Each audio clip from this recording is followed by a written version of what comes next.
friends, welcome back. We are discussing our third module, personality. Till now we have talked about in length about different tools to understand personality and theoretical assumptions such as situation strength or trait activation theory, MBTI, big 5 personality traits or models, and the dark triad. Today I will discuss that how personality is being shaped in terms of behavior, because personality is something which is transformed in any situation and how the person responds to that situation. Now, responding to that situation is a process, because when we are responding to the situation, we are using our previous experiences, the current knowledge we have, and then we tend to react or respond. That means, when we are talking about personality, it also entails shaping behavior through learning. It is a very intricate process, very intricate aspect to talk about human personality, because there are n number of factors which constitutes the term personality: heredity, environment, situation, then traits, and how the person uses his knowledge and the current situation and how the learning takes place, which shapes personality. So, the next issue that I will talk about personality is shaping behavior through learning. We learn right from the school, we start, and from our family. In these two aspects, some behaviors are permanently imbibed, some behavior are left over, and we tend to learn new process, social process, or different kind of behavioral process. And based on that, we tend to identify ourselves based on learning. Now, when this identification comes through learning, it is actually a relatively permanent change in behavior. For instance, whatever we learn from our families is actually very permanent, because it entails culture, values, morals, beliefs, and some habits as well. It comes of preferences in terms of interest. Similarly, when it comes to about intellectual knowledge or intellectual stimulation also, we tend to learn some process, some concepts, some aspects, and we tend to imbibe. We will not forget those concepts or knowledge. That means learning plays a very significant role in shaping an individual's personality, which is then transformed into behavior related to different situations. So, basically learning occurs all the time and involves change. We cannot say that we have studied this much of level and we know everything.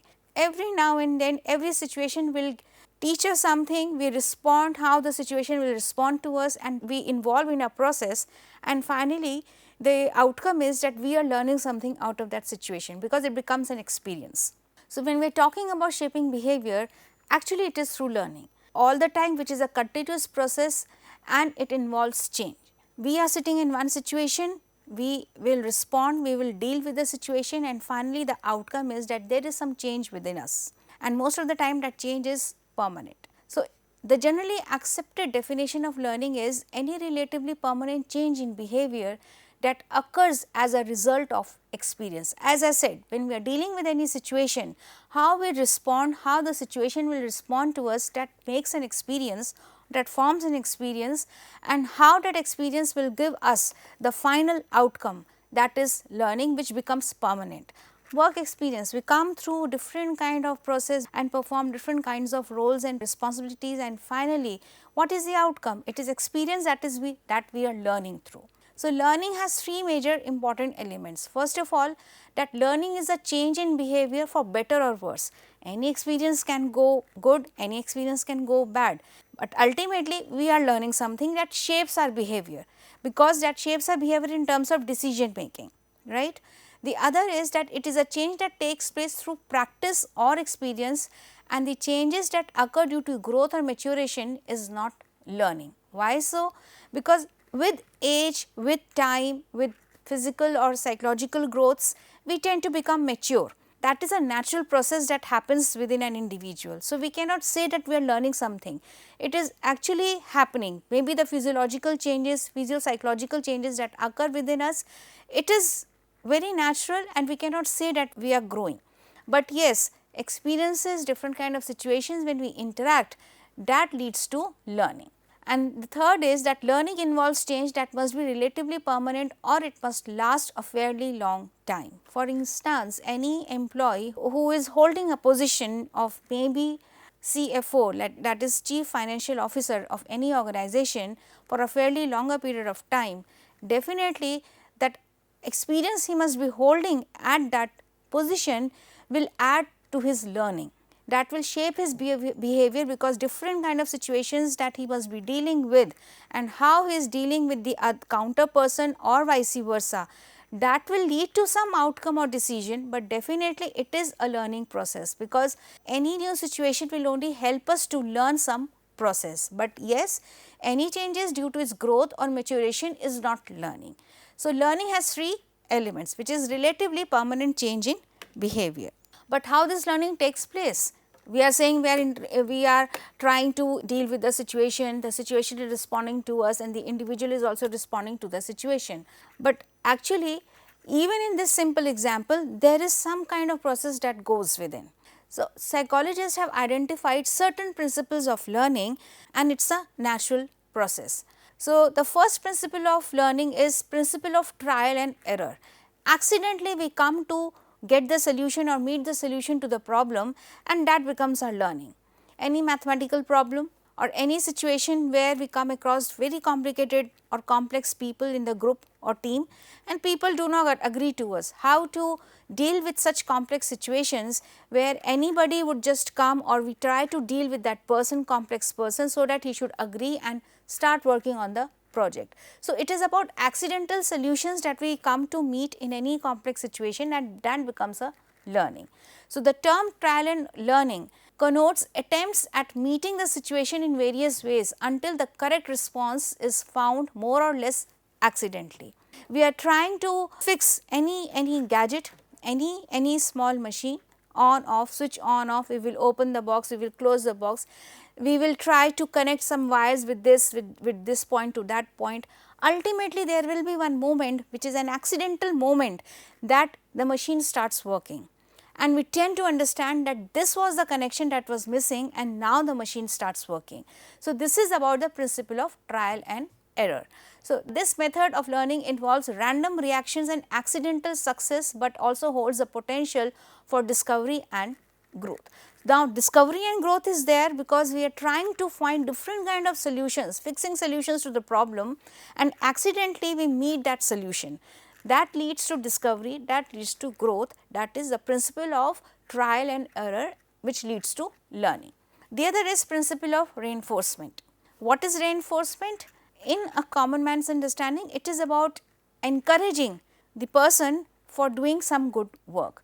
Here also it is a process of strengthening certain types of behaviors which are more appreciable and which are more strengthened because they are more desirable, and at the same time punishing those behaviors which are not desirable. Now, this encouraging behaviors which are desirable and discouraging behaviors which are not desirable entails about reinforcement and punishment. So, desirable behaviors are being strengthened and the negative behaviors are being punished. Now, this punishment can also be in the form of escape learning, it can be in form of omission learning. For instance, that the boy was caught by the traffic police because the boy has crossed the speed, right. Now, immediately the traffic police will seize his driving license. This is omission training or reinforcement, where the negative behavior has not been encouraged, rather he has been reinforced for not to repeat that behavior. Or parents, sometimes during exams they will switch off the TV. This is actually omission, where actually positive behavior is being reinforced by omitting any negative element in the situation. So, this is about principle of reinforcement, that is, it is a process of strengthening certain types of behaviors. It is a powerful tool that educators can use to develop or strengthen desirable behavior by bestowing positive consequences or rewards or withholding negative consequences. Even any person accidentally touches any live wire, because that is painful, that stimulus is painful, that live wire is painful, the person will try to escape from that situation or not to repeat that behavior, that is to touch the live wire, that will also reinforce him to avoid any negative pattern of behavior or negative action. So, this is reinforcement which has some consequence. If consequence is good, the behavior is strengthened. This also becomes learning. If the behavior is undesirable and it is punished, then also it is learning. So, principle of reinforcement is another principle of learning which leads to some permanent change in behavior. The other is principle of insight. It is an immediate and clear learning or understanding that takes place without overt trial and error testing and occurs in human learning when people recognize relationships for making novel associations between objects or actions that can then solve any new problem. Now, we are into a complex situation, we want to solve a puzzle as well. For example, any maze, we are in a maze and we have to find out a way to just go through that maze and exit that area. Now, maybe initially we are finding all the different kind of solutions, but nothing is working out, right. But sometimes what happens when we are observing other people that how they are doing it, then immediately we also tend to have an insight that okay, we can also do the same way and maybe that idea or solution will work out for us.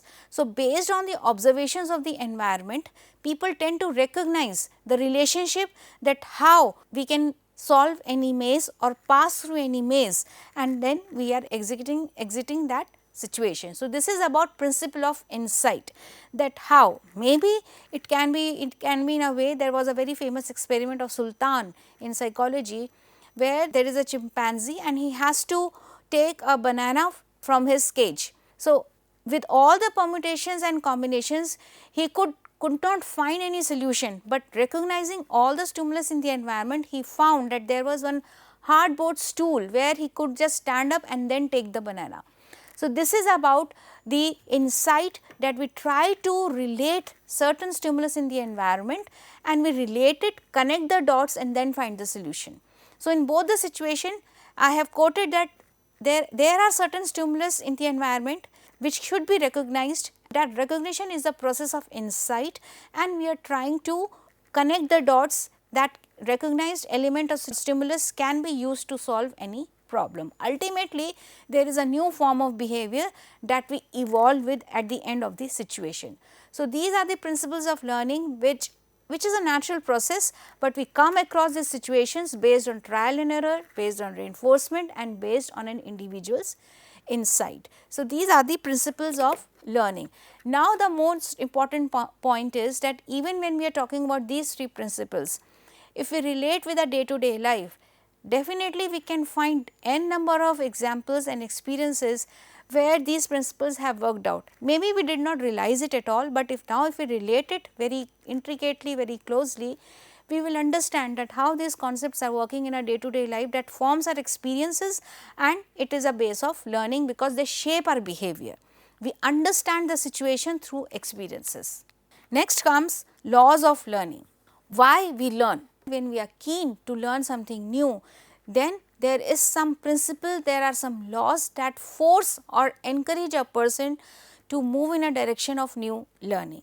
So, Thorndike has identified 3 laws of learning which are also known as Thorndike's connectionism, Thorndike's bond theory, stimulus response theory or trial and error theory of learning. He was the first psychologist who have done pioneer research in the area of learning in psychology and how it is applicable in different areas of life. So, these 3 laws are the law of readiness, which implies a degree of concentration and eagerness. Individuals learn best when they are physically, mentally and emotionally ready to learn and do not learn well if they see no reason for learning. So, learning is something that when you need something to learn to enhance your skills, so you prepare yourself physically, mentally, psychologically, that I have to involve myself in a process of learning because I have to upgrade my skills. So, when a person is ready to learn something new, then this is the law of readiness because that will foster new shaping of behavior of that person. Because when you are learning something new, you will be pushed automatically in a situation where you can use this new developed skills. So, this is law of readiness which implies degree of concentration and eagerness. The more you are ready, the more you have inclination to become focused, and more you become keen to understand the logics and principles to generate more skill about yourself. The other is law of exercise or law of use and disuse. The principle of exercise states that responses most often repeated are best remembered. Practice makes the man perfect. The more you are practicing your learning, the more it is remembered. It becomes so robust in your memory that they are stored in your memory for longer period of time. Individuals learn best and retain information longer when they have meaningful practice and repetition. That is obvious. We learn so many things throughout our life, that is obvious, but there are certain skills, practices, knowledge which we learn, but we do not use it and we tend to forget. Similarly, there are certain logics, principles, some concepts which we tend to learn and we use it in our day to day life, and they are remembered for a longer period of time. So, the key principle of this law of exercise is that practice must be meaningful, and the law of use states that the more often an association is used, the stronger it becomes, and the law of disuse states the longer an association is unused, the weaker it becomes. So, when we are using any learning, any concept in day to day life, we are associating that learning with our objective, it is remembered for a longer period of time and it is useful because it has some meaning. The more we tend to regress to use those concepts in our day to day life, it becomes less useful in our day to day life and we tend to forget those kind of learning. So, this is law of exercise in terms of law of use and disuse.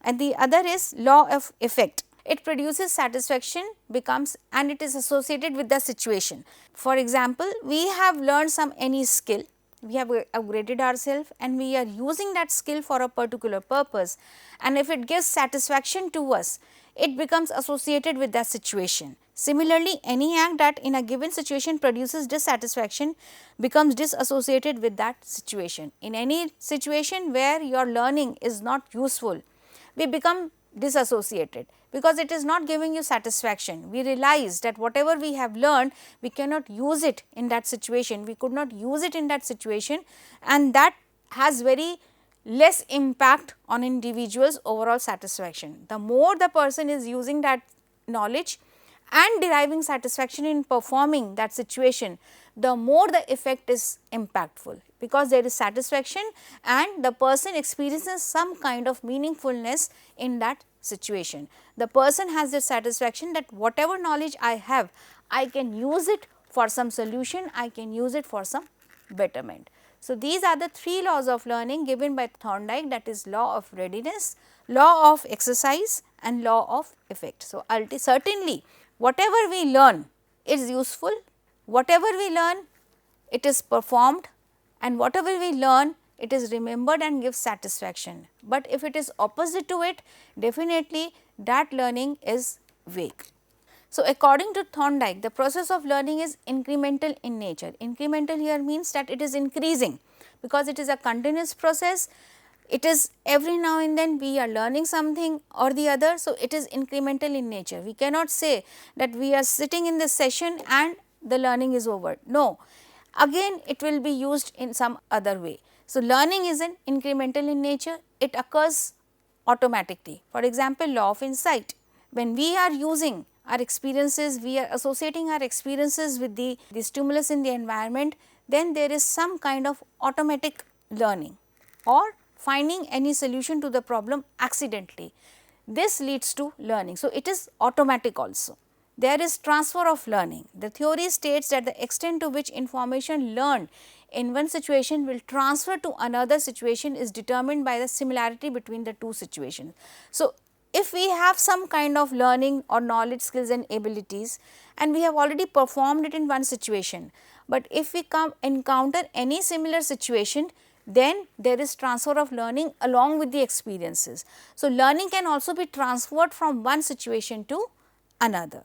The more the situation is similar, the more the amount of information will be transferred, because in the first situation you have already used your knowledge, skills and abilities, and in the similar situation along with your experience and learning, it will have better impact. Learning is not only up to oneself, it is being transferred also from one situation to another. Similarly, if situations have nothing in common, then information learned in one situation will not be of value in another situation. That is but obvious, but definitely if the situation is new, then we tend to find solutions to deal with that situation.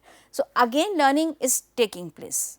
And other is associative shifting. So, it is possible to shift any response from occurring with one stimulus to occurring with another stimulus. That means, there is a shift maintains that a response is first made to situation A and then to A B and then finally to B, thus shifting a response from one condition to another by associating it with that condition.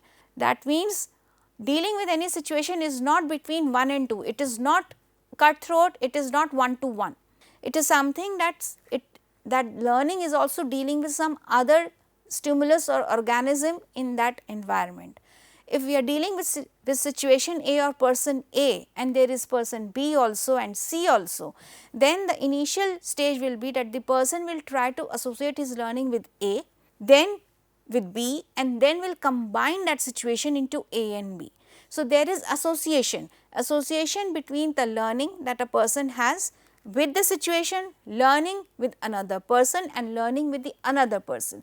So, when all these elements are being combined, there is associative shifting, learning from one situation to another and then combining or associating that situation, that is associative shifting in the process of learning.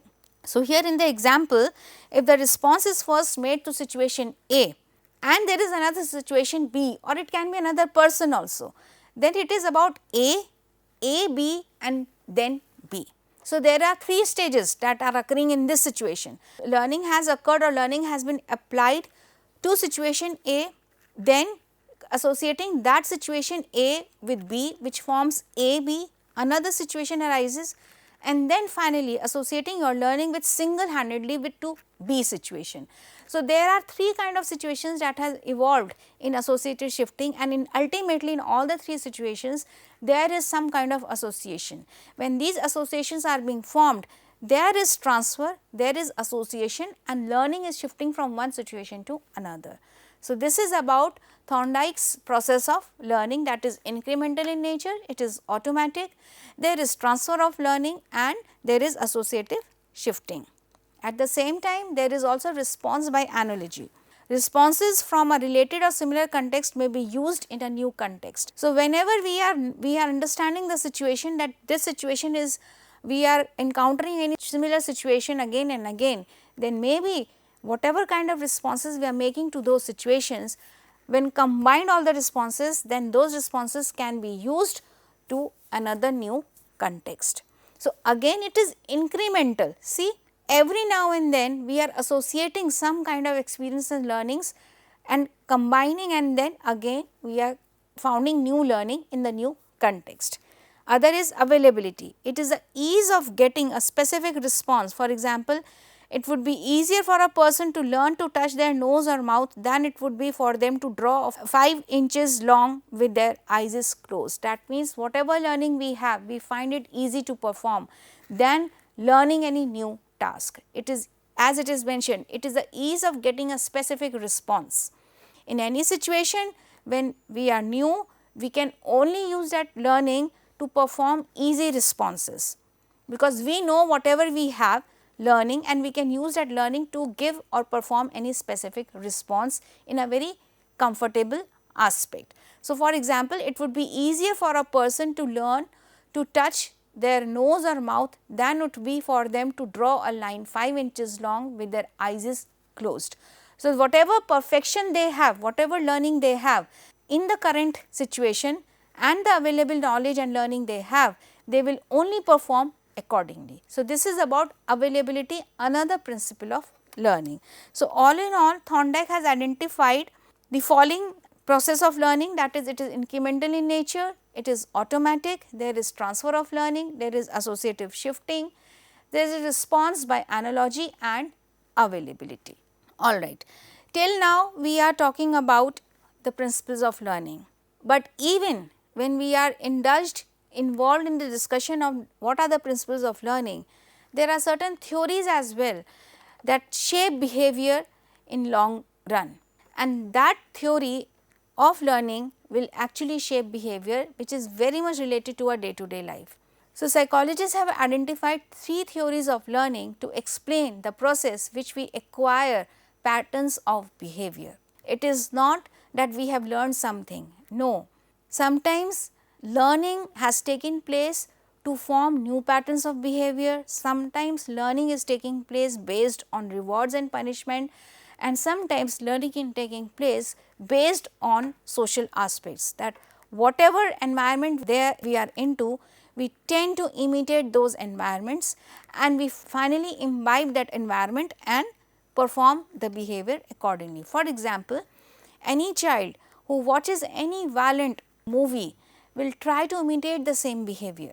Similarly, any child who is watching any playful movie or happy ending movie, the child will also imitate the same kind of behavior. Similarly, other theory states that whenever an individual is required to form new patterns of behavior, then an individual has to create some kind of association with the stimulus in the environment, so that new patterns of behavior are acquired, or encourage or strengthen those behaviors that are rewarded and avoid those behaviors or decrease the performance of those behaviors which are generally punished. So, let us go into these aspects or theories of learning in detail. Whatever theories we are going to talk about, that is classical conditioning, instrumental conditioning and social learning, they are one of the classical theories of learning in psychology, and how these learning theories are also applicable at workplace.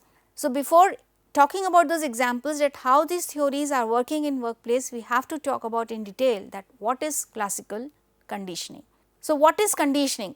So, it is a kind of learning, it is a process of training, learning, acquiring and accustoming a person or animal to behave in a certain way to accept certain circumstances. That is what I said, that we are in a situation we have to form new forms of behavior or acquire new forms of behavior, because there are some other stimulus in the environment, and in association with that we have to form or perform new behavior. So, what is classical conditioning? It is a kind of learning situation that existed in the early experiments of Ivan P. Pavlov. He was the pioneer to coin this theory of conditioning or learning to establish the basic form of conditioning, and defined conditioning as a process of training, acquiring, learning and accustoming to behave in a certain way to accept certain circumstances. So, in classical conditioning, two stimuli are presented. The stimulus comes from the Latin word goad or prod and refer to events that evoke or call forth a response. Now, goad or prod means Latin word that triggers, something that triggers a person. It can be a pin, when you prick, the person will feel pain. If you put ice on the palm, the person will experience cold. If you present some tasty food or favorite menu before a person, what will be the response? Definitely the person's mouth starts salivating. Or you tend to present any negative picture, the person will try to escape from that picture or will give a very frowning expression that he or she is not liking, because the picture is not pleasant. So, this is about two stimulus in his experiment, that how these two stimulus which are presented to the subject will make the person learn new patterns of behavior while associating those stimulus, right. So, in general term, stimulus is anything in the environment that can be detected by the senses. You go to any restaurant and there is aroma, that aroma will let your mouth salivate. So, aroma or hotel, these are the two stimulus that will make you think about sumptuous food or meal. Similarly, if you talk about some painful experiences and at the same time similar painful experience you have, then we tend to associate with these two experiences and we say that it is triggering. So, this is all about conditioning, that how people tend to associate different stimulus in the environment and form new forms of behavior. Now, these new forms of behavior is association and then responding to it accordingly. So, how does classical conditioning work? It is a process, because we are acquiring new forms of behavior. So, Pavlov started from the idea based on an experiment. He performed a classical experiment on dog and how the dog was conditioned to perform or acquire new patterns of behavior. According to this experiment, Pavlov started this idea that there are some things that a dog does not need to learn. every time. Even humans, there are certain things in life for which we do not have to train ourselves. We do not have to learn those responses. For example, hunger, thirst, sleep. We do not have to learn. The body responds accordingly and we tend to respond accordingly, that we are sleeping, we are tired, we are sleeping. We do not have to learn anything, that how to sleep, how to eat or how to drink. Similarly, according to Pavlov, even there are certain things that dog does not need to learn. For example, dog does not have to learn to salivate whenever they see food. That is obvious. We know that we are hungry and we know that the food is there, we will have it. So, it is hardwired. This response is hardwired, that whenever the food is there, we will tend to have it, or whenever the dog is presented with some food, the dog will salivate. That is something very hardwired in the dogs. Therefore, food is something which is unconditioned stimulus. You do not have to acquire that response to salivate. That food is there, the dog will salivate. We do not have to manipulate the food or manipulate the dog response. It is something that they have acquired naturally. Food is there and salivation is there. So, according to Pavlov, when food is there, which is an unconditioned stimulus, we are not manipulating, we are not making any change in the food, that the dog will not recognize that it is food and the dog will not salivate. Food is there, the dog will salivate. So, according to Pavlov, the food is the stimulus and it is triggering a response in form of salivation. So, food is unconditioned stimulus and salivation is the unconditioned response, UR and US. This is something which is natural response. The dog is not being made learn to anything. It is a natural acquired response. Later in the experiment, Pavlov used the ring of the bell as a neutral stimulus or the conditioned stimulus, but the ring of the bell did not elicit a response from the dog. Now, since Pavlov wants to manipulate the stimulus in form of presenting the first bell and then food and then expecting that the dog will acquire this learning to salivate, it was found that as soon as the bell was ringing, the dog did not salivate, because the dog knows that I have to salivate on the natural stimulus, that is food, and the response will be natural, that is salivation. But when he used the ring of the bell as a neutral stimulus or the conditioned stimulus, but the ring of the bell did not elicit a response from dog. This is obvious. How come any dog will salivate with the ring of the bell?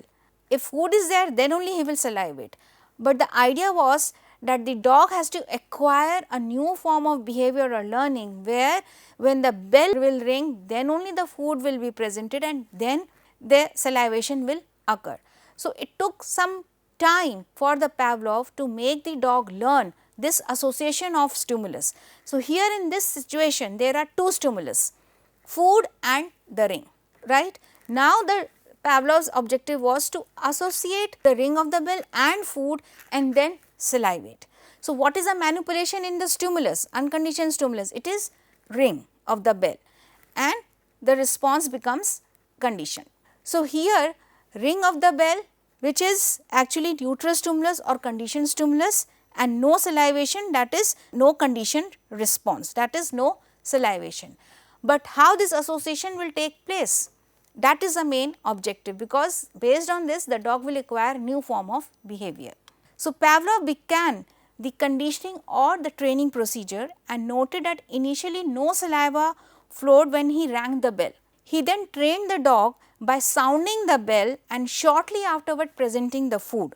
After the sound of the bell had been paired with food, a few times a response was discovered.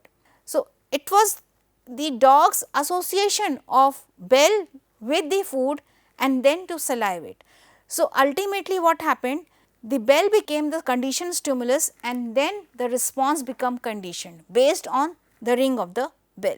So, this is about conditioned stimulus. So, ultimately with number of experiments being performed again and again, the same thing, bell and afterwards food. The dog also learned this pattern of behavior, that first the bell will ring and then only the food will be presented. So, he started salivating. So, initially unconditioned stimulus food, now bell became the conditioned stimulus with the association of food and then the conditioned response was there. Initially the response was unconditioned. Now even the response has become conditioned because of the pairing of the two stimulus. He then tested the effects of the training by measuring the amount of saliva that flowed when he rang the bell and did not present the food. He found that some saliva was produced in response to the bell. Now with the repetitive sessions, the dog acquired the new pattern of behavior, that first the bell will ring and then the food and then I will salivate. Now dog was in the process of complete learning. Now again some change was made in the experiment, that he just rang the bell and there was no food. It was found that the dog only salivated less amount of saliva because there was no food, but association was there.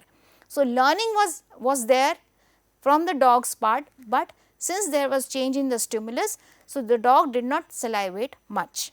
Now he resumed the training by pairing the presentation of the bell and the food and a few times and then tested again with the bell alone. As training continued, the amount of saliva on test with the bell alone increased up to a point. Thus, after training, the dog's mouth salivated whenever the bell was sounded. This is what was learned as conditioned response. So, on and off, it was performed the same way, and it was found that even when the bell alone was increased up to a point, dog started salivating. So, even the dog knew that bell is somehow associated with food. So, even the bell was ringing, the dog started salivating to an optimum quantity. So, this is the conditioned response, that even not the food was there, only bell was there, dog was salivating. So, this became a conditioned response. So, the dog had learned an association between the ring of the bell and the food, and a new behavior had been learned. Because the response was learned, it is called conditioned response, because initially it was food and salivation. Now he could understand that even the ring of the bell is there, still he is salivating. So, response became so conditioned, not only with food, but actually with the bell. So, this became conditioned response, and the neutral stimulus has become a conditioned stimulus. That is but obvious. The bell became the conditioned stimulus, or the neutral stimulus became a conditioned stimulus. So, Pavlov found that for associations to be made, the two stimuli had to be presented close together, so that is bell, in time, and he called this law as the law of temporal contiguity. That is, if the time between the conditioned stimulus and unconditioned stimulus is too great, then learning will not occur, because this will lead to extinction. That if the food is being presented very late, then maybe the dog will fail to associate bell and food, so he won't salivate much. So, this law of temporal contiguity has to be maintained, that there should be not much time between bell and food that the dog will forget or will not learn to salivate. So, it is about that time has to be fixed, that if bell has ring, then maybe after 2 seconds, 3 seconds or 10 seconds or 50 seconds food will be presented, so that the dog will salivate enough. So, this was the association of two stimulus, that is ring and the food, and then the conditioned response. So, this is a form of association that has formed, and how new behavior has been acquired. So, this is the base of classical conditioning. This is just a pictorial representation that how Pavlov has conducted the experiment in his lab, and how the amount was collected, just to understand that what kind of association the dog could make in the lab about bell and food. So, the following phase occurred in classical conditioning. It is conditioned stimulus, that is also a neutral stimulus, that is the bell. It does not evoke any response initially. Then we have unconditioned stimulus, where the response is naturally and automatically triggers the response, that is the food. What is the unconditioned response? It is an unlearned response, nobody has to learn about it, to salivate. So, this is salivation. What is the conditioned response? It is a learned response to the neutral stimulus. That means, salivation is now associated with the ring of the bell. So, this is the conditioned response. Unconditioned response was food and salivation. Now, here it is about bell and then the conditioned response. And the conditioned stimulus, which is previously neutral stimulus, after being associated multiple times with the conditioned stimulus, eventually becomes trigger. So, these are the elements or phases that occurs based on conditioned and unconditioned stimulus, leading to conditioned and unconditioned response. Okay. So, a closer look at the critical components of classical conditioning. So, in the first phase of conditioning, for example, the unconditioned stimulus results in unconditioned response. Definitely, presenting a food, that is unconditioned stimulus, will automatically trigger salivation. At this point, there is also a neutral stimulus, that is sound of the bell, that produces no effect. It is not until this neutral stimulus is paired with the unconditional stimulus that it will comes to evoke a response. And in the second phase, it is completely different in the sense that the neutral stimulus, that is the bell, when paired with the unconditional stimulus, becomes actually the conditioned stimulus. Neutral stimulus becomes conditioned stimulus. So, at this point, once neutral stimulus becomes conditioned stimulus, the subject is now conditioned to respond to the stimulus. That is but obvious. When association has been established between bell and the food, so even the neutral stimulus becomes conditioned stimulus, food is already conditioned stimulus, so it leads to conditioned response. So, this is a pictorial representation that how the dog is responding. Unconditioned stimulus and response, salivation is there. When neutral stimulus is there, bell is there, no response is there. But during conditioning, when bell and food are there, the dog is salivating. So, even when bell is there, the dog starts salivating. So, this is the process how before, during and after conditioning the dog acquires new form of behavior. Alright. So, how this conditioning works in organizational setting. So, for example, at any manufacturing plant, the top executives from the head office were scheduled to make a visit, and the plant management would clean up the administrative offices and wash the windows. This went for years, that whenever the top executives are visiting the plant manager would just clean up the administrative offices and make it very prim, neat and clean. Now, this became a process. This went on for years, and eventually employees would turn on their best behavior and look prim and proper whenever the windows were cleaned, even in those occasional instances when the cleaning was not paired with a visit from the top brass. People had learned to associate the cleaning of the windows with a visit from the head office. So, they have created an association that whenever there is a visit, windows will be cleaned, administrative offices will become prim and they have to look neat and clean. So, this forms an association because this process is going over years and years, and how they tend to mold themselves to associate the visit with the cleaning of the windows and then look prim. So, this is about classical conditioning. More behavior, particularly the complex behavior of individuals in organizations, is emitted rather than elicited, that is voluntary rather than reflexive. For example, employees choose to arrive at work in time, ask their boss for help with problems or goof off when no one is watching. The learning of those behavior is better understood by looking at the operant conditioning. That means, the person tries to associate that whenever the boss is there, if you are being caught, you will not perform that behavior. If you are not being goofed up, then definitely you are being caught up. So, there is a point of association that if I know that my boss is coming early to the offices, then I will associate his early visit with my response and I will acquire that behavior, that reporting to the offices on time. If the boss is coming late, then I will associate his timing with my behavior and there is some kind of association. So, the point is, whenever a person is associating his behavior with the stimulus, it can be any stimulus, be it your co-worker, your top authority or any other behavioral pattern, that all depends on that how an individual employee is associating himself with the environment at the work. So, this is how this classical conditioning also takes place at work. What are the applications of classical conditioning? Aversion therapy, systematic desensitization and conditioned emotional response. Aversion therapy, as the term implies, it is a type of behavior therapy designed to make patients cease an undesirable habit by associating the habit with a strong, unpleasant conditioned stimulus. For example, medication might be used to associate the taste of alcohol with stomach upset. So, medication and alcohol.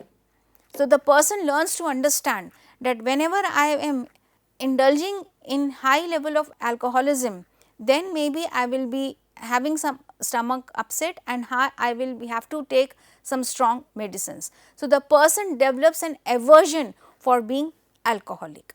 This is aversion therapy. The person knows, tries to associate that whatever wrong behavior he has performed, he will have to face the consequences. He tries to associate that pain with that consequences, and ultimately either he will perform or he will not perform.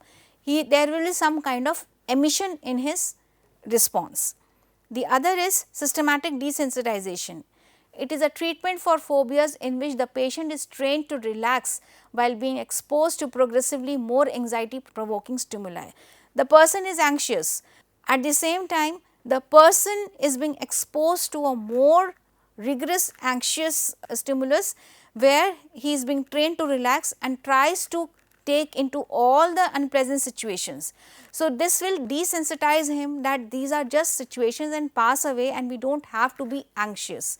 So, the person becomes desensitized in a very systematic manner. He has been exposed deliberately to those anxiety arousing situations, and ultimately there will be the point when the person will find association in form of not reacting to those situations. So, there is a kind of association with those thought provoking situations and the person learns to relax. This is a new form of behavior that the person will learn. The more you are exposed to any negative situation, the more you tend to become relaxed because you find an association with it and ultimately you tend to relax. So, this is new form of behavior in form of staying calm, not reacting to those situations. So, this can be an example of counter conditioning, a process where a new process response relaxation is conditioned to replace an existing response and is intended to associate the feared stimuli with a response that is incompatible with anxiety.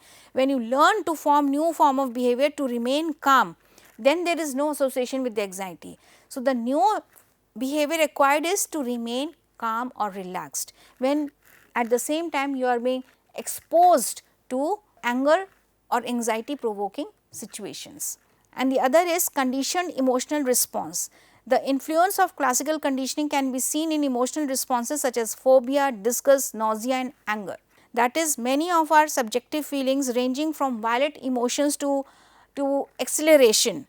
Our moods are probably conditioned response. A face, scene or voice may be a conditioned stimulus for an emotional response.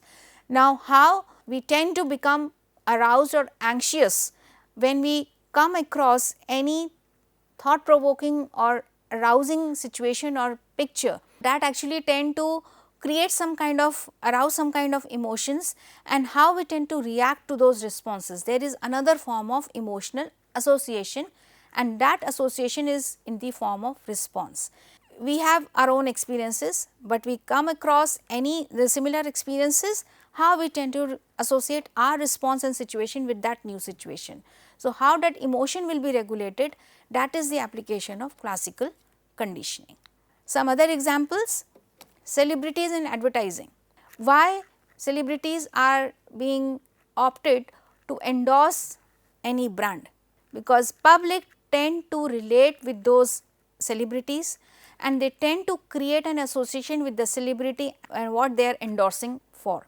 So, this creates an impression on the public or on the customer to buy the same product what the Hollywood or Bollywood actor is endorsing for.